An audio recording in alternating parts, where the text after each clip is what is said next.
This show is part of the Deluxe Edition Network. To find the other great shows on the network, head over to the deluxeeditionnetwork.com. Did not know that.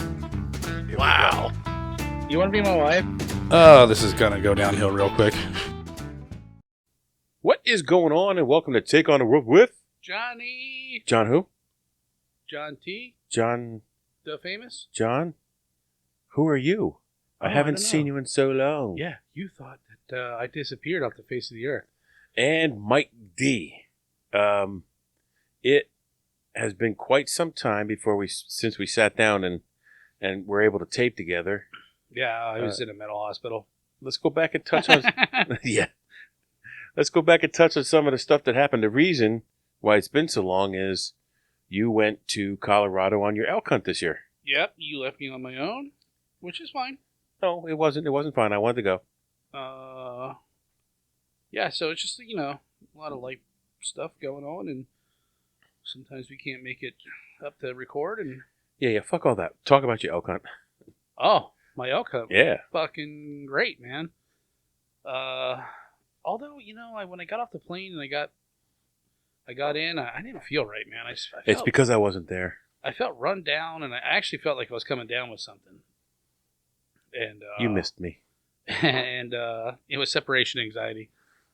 But then I think my dad got a touch of maybe what I had. So it was weird. So it was a slow start. And needless to say, we ran into a ton of stuff. And I helped the dude shoot a moose. Well, actually, I kind of pointed him in the right direction. Yeah, so the guy filled his moose tag. We didn't see any bull elk. And yeah, it's just, they're so hard to hunt, man. Well, you sent me a picture with the moose, right? I did, yeah. I still have the pictures of the moose. It was a pretty big moose. I'm not really sure how they score them, but uh-oh. It's okay. I would say it's probably, it wasn't a huge monster, but it was pretty dang big. So we helped the guy butcher it and haul it out of the woods. Me and my dad pretty much hauled the chunks out because it was like the middle of the night. He had a lamp in the woods. And he actually had a baby stroller, like a jogging baby stroller. And my dad That's had funny. his cart. Yeah. That thing worked great, man. Did it? Yeah. Oh, yeah. And we just threw the freaking meat in the baby stroller and hiked it up the woods and in and out into his truck. And then it's just beautiful, man. It was super warm too. I think that was the other issue.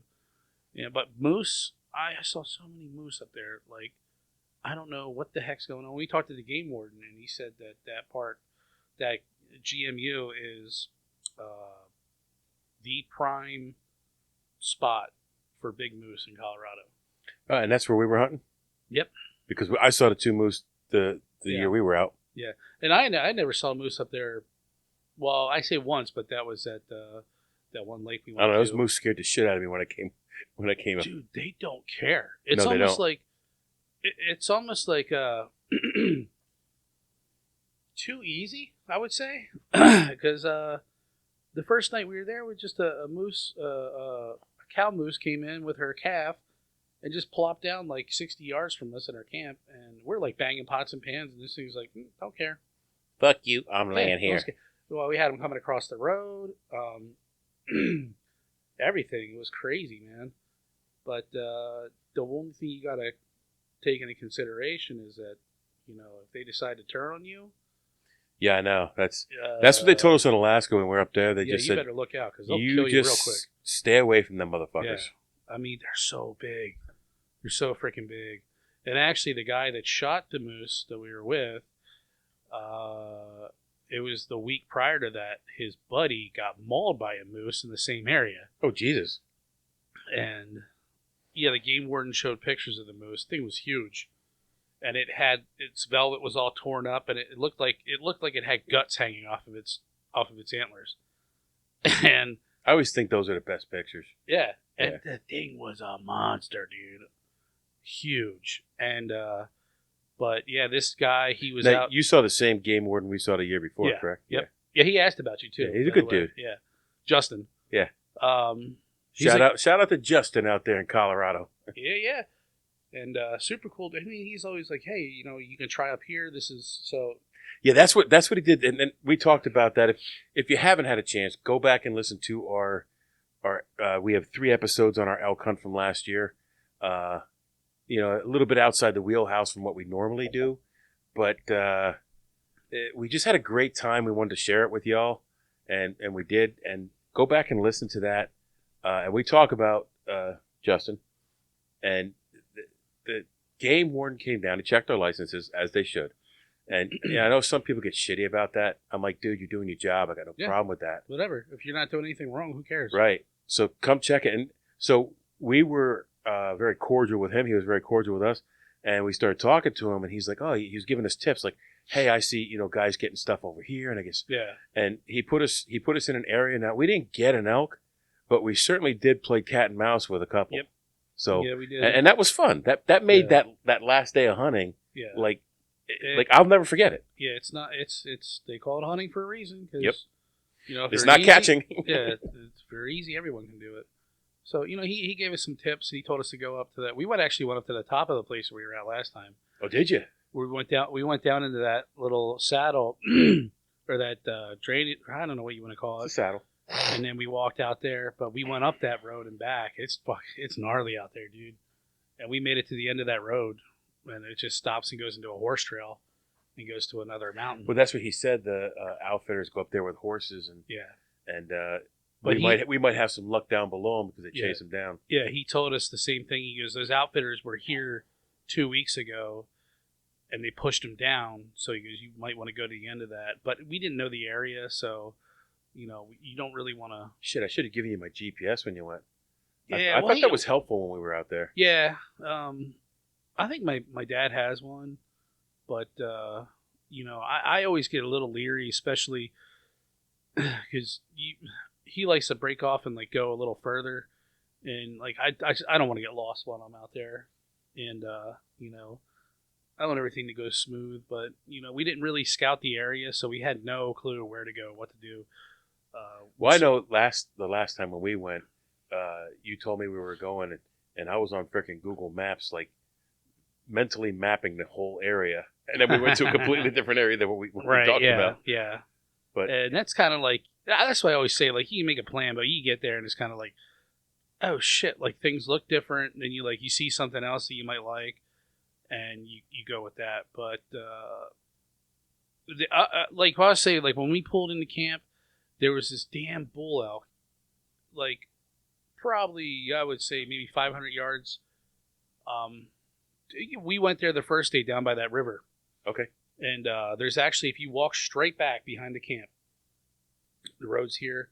You walk straight back behind the camp for maybe about a mile, not very far, and you hit like a ridge and a cliff. You're trying not to hit your mic. And there's that river that runs through it. But you go towards the end, it's this fucking like straight drop off down like God knows how long. Yeah, and then fucking elk go down that. I don't think it would go down that. That was pretty steep. But Okay. I think he was on the other side, so I think he would come down, cross the river, bugle, and then go back the other way. Like the other that big one that we kept calling, and he kept coming up and down the mountain. Yeah. And that's what they do, man. They're so powerful and strong. They'll circle you, they'll get downwind of you, and they'll bugle. You make a noise, they'll get downwind, and they outsmart you. And so you had a good time. I had a great time, man. That's awesome. It was. Your dad missed me too, I'm sure. Your dad did, yeah. Dad did, yep. We got a tent that didn't leak this year. Yeah, I wasn't sleeping in a puddle of water. And you were in a low spot too. I was in the low spot, dude. But I was happy as a clam, man. I was like, even though I was stuffed in my sleeping bag, and I would get too hot, and I would like. Oh, I didn't get too hot. That first night when I was sleeping on that air mattress, I had nothing underneath me. I just slept on the air mattress. That was so fucking cold. I was Really? shivering, dude. Oh my god! And then You didn't drink enough whiskey. yeah, that's it. And then the next night, your dad gave me something to put underneath me, And just that little bit of insulation. A little bit of insulation helped. I was fine. Yeah. I was perfect. He actually bought a second cot, so I got to sleep on a cot. Wow, look at you. And like, dude, I could not wake up in the mornings. Like, he would get up and at like 4:00 in the morning, and he's like, I don't feel. He was like coughing and stuff, and like didn't feel good. He's like, dude, I'm sorry. I feel run down. I'm like, dude, I feel the same way. And so I would say probably like this year was not one of our strongest hunts. We definitely did get out. Oh, the one day we were out there for 11 hours. We went out in mid-morning and we sat till it got dark. And the one time I fucking passed out underneath a log or next to a log. It was like freezing cold. Then like the sun came out and I was like, oh. So I just like laid down and my dad came over and he's making some kind of noises and I woke up and I was like, oh, what the? And he's like, how the hell are you gonna see anything from down there? And I'm like, oh, dude, I just totally passed out, man. So, dude, I still remember that first night we were out the year before, and we finally got all the tents set up and everything, and I'm sleeping, and I swear to God, you're snoring, and this is no bullshit. This is not made for television. His snoring, I thought it was a fucking bear in camp. I was afraid to open a zipper in my fucking tent because I thought it was a fucking bear snorting around camp. Dude, and I laid there for hours listening to it. Every time I went to open a zipper, I'd hear it again. I'm like, fuck. I get exactly what you're saying because I woke up the one night and I think I'm pretty sure it was my dad, but I swear to God, like my mind played, I thought it was a fucking Yeti wood knocking. And I would hear like somebody off in the distance, like took a big log and they would hit a hollow tree. So you hear like, and then I would hear it over here. And then I would hear it like over here. And I'm like, oh my God, the Yetis are coming to get us. And I started getting closer. And then I swear I heard it like grunting. And then as I like came out of it a little bit, it was like my daddy was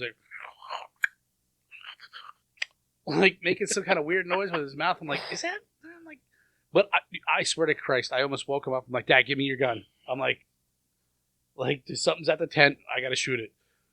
But, yeah, we saw a fucking coyote came through our tent. Big motherfucker, too. Yeah. Hell yeah. I thought it was a wolf, but it wasn't even like I was like, making noises. And then nothing to do with this. It just like strolled through our camp and took off.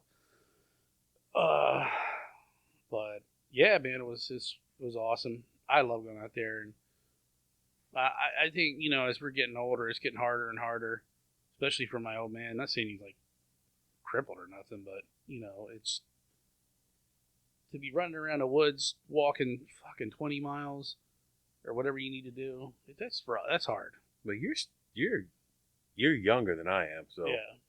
Like it was, like I prepared myself to go out there by going out and hiking the hills here, and I still wasn't prepared because the hills here are nothing. It's the elevation. That's what yeah. Oh my God. The elevation takes the wind right Well, out you of remember when we were going through the airport, I was like... oh, it's too, dude. Yeah, we both were. Like, I took the steps, and I'm like, oh, and it's not just God. because I'm fat. It was because that air is so thin, so... Yeah, well, especially when you're not used to it. And you're going straight from here with zero elevation. The highest mountains we have here is like 200 feet. So you're... 2,000 feet. No. I don't even think, because 2,000 feet is technically a mountain. Yes. But I don't think we have actually any mountains here. Blue Mountain Ski Resort's like 3,500 feet. Really? Yeah. No way. Yeah, I'm pretty sure. But anyways, you're going from that to like flat lands out there is 7,000. Yeah, I know. Feet. Yeah, it is. It's a huge difference. Yeah. So that's just weird, But I'll probably go again. I think I'm going to retire my bow that I have. It needs a new string on it, and it's just old, and I want to get a new bow. So, okay, fair enough. So I told my dad that. He's like, oh, so he's like, you want to give it one more try? He was probably like, fuck. God, oh my goddamn. But I know he wants me to get an elk. He's, he wants to be proud. Well, I know when we were out there, like, he really wanted us to get something. Yeah. He's always been that way. Which which was really cool because, like I said, when we went out there, he didn't know me, but he tried. He tried hard. We did everything we could to get one, and I like I said, I had fun. I had fun the whole time we were out there. I had a great time that last 2 days hunting Yeah. because we were basically playing cat and mouse with an elk. Oh yeah. But that big guy. He won. He won, but Yeah. We and your had dad those- actually saw it. It was right up above me. Yeah. So We had those two. We had that. Oh, it was like 2 or 3 days in a row. That elk every morning at the same time he would come in and bugle for about 15 minutes, and then he would. And we went out and chased him down each time, but we could never figure out where the hell he was coming from. And there was a goddamn river in the way too. And my dad's like, "Hey, can we pass that river?" I'm like, "You're gonna get wet." He's like, "Fuck that." He's like, "We don't have the stuff ready for that." And then it was a sheer like fucking cliff on the other side, so there's no way we could cross the river and you couldn't do anything. did you go to that area that was so burnt out? Did you go through there at all? Were we camped the The first first night? night, yeah. No, we didn't even hit I'm that just at wondering all. if anything grew up yet. No, it looks the same pretty much. Wow. There's a little bit of stuff growing about, maybe half a foot, Well, that's good. but yeah, it still pretty much looks the same. So, we did a beer review on a beer that I'm drinking. This is Gnome Hooch by Conshohocken Brewing. Check the channel out. That should be out before this, I think. So, you want to check that out. Delicious. What are you drinking there, bud? I got the Evil Genius Num Num. Num Num. Where do I need to point it to? Get it on Nom nom. the... I'll pick that up. It probably won't, but Well, I'm going to get a picture of God, it. it's so tiny. Blends in with your shirt too. It's all white. It's a apple cider donut style ale. That's How a is first for me. It's fucking delicious. Is it? Very human? Try. Yeah, I haven't had any yet. You're not sick, are you? In the head. You weren't sucking nothing before you came up here? Well, you'll find out. You got something growing on your lip. Oh, that's pretty good. Yeah, it's nice and apple cidery. I very, expected, because I smelled it, it smelled sweet, but it's Yeah. not. No, It's not it's they did a good job. Yeah. 10-4. So, It's a sipper. let's talk about the Deluxe Edition Network a little bit. Okay. So, we are on the Deluxe Edition Network. Commonly referred to as the Den. The Den. It's deluxeeditionnetwork.com. You want to go there and check that out. It just keeps growing and growing, and there's some great podcasts on there. Yep, tons of information. You have all kinds of cool stuff. What you'd see, monsters from any kind of topic you can think of. Yeah. To get your fill, get your late night fill from the DEN. There's a couple guys who do movies, a couple guys who do pop culture. Casey and Ray the Podcaster do the Deluxe Edition podcast, and they do some great interviews with some great directors and people in the movie industry. Yeah. So if you're sick and tired of watching those YouTube shorts and getting those political ads, yeah. Anyway, and you're looking for something a little new, check this out, man. I think it's gonna fit that bill perfectly. I love listening to some of the movie podcasts because I am a cinephile. Right. This month, there's always a Spotlight podcast, and this month it is Horsing Around, the Red Horse podcast, if you're still listening to this in November. Because we kind of tape out of order and whatnot, but We do what we want. Man. I'll mention the Spotlight podcast now, or the podcast of the month now, for November is Horsing Around, the Red Horse podcast. Those guys do monsters and cryptids and conspiracy theories and I love that stuff. All that stuff. a lot is of the stuff right that, up my that alley. we do, but they do some stuff that we don't. They're worth a listen because they're just guys having a good time. So check that out. Go to the Den. Go to deluxeeditionnetwork.com. I keep fucking it up. It's all right. It's It- been a while. Casey messaged me a couple weeks ago. He goes, "You put the episode up. Everything's good." He goes, "But you gave the wrong website." Sorry, dude. Because I cut promos for all of them. Like you Yeah. and I cut promos for all of Yeah, them, yeah. and I got to change them all because. Yep. So It's all right. it is what it is. Just correct it. Keep moving forward. That's right. This show is part of the Deluxe Edition Network. To find the other great shows on the network, head over to the deluxeeditionnetwork.com. What is going on, and welcome to Take on the World. Did not know that. Wow. You want to be my wife? Oh, this is gonna go downhill real quick.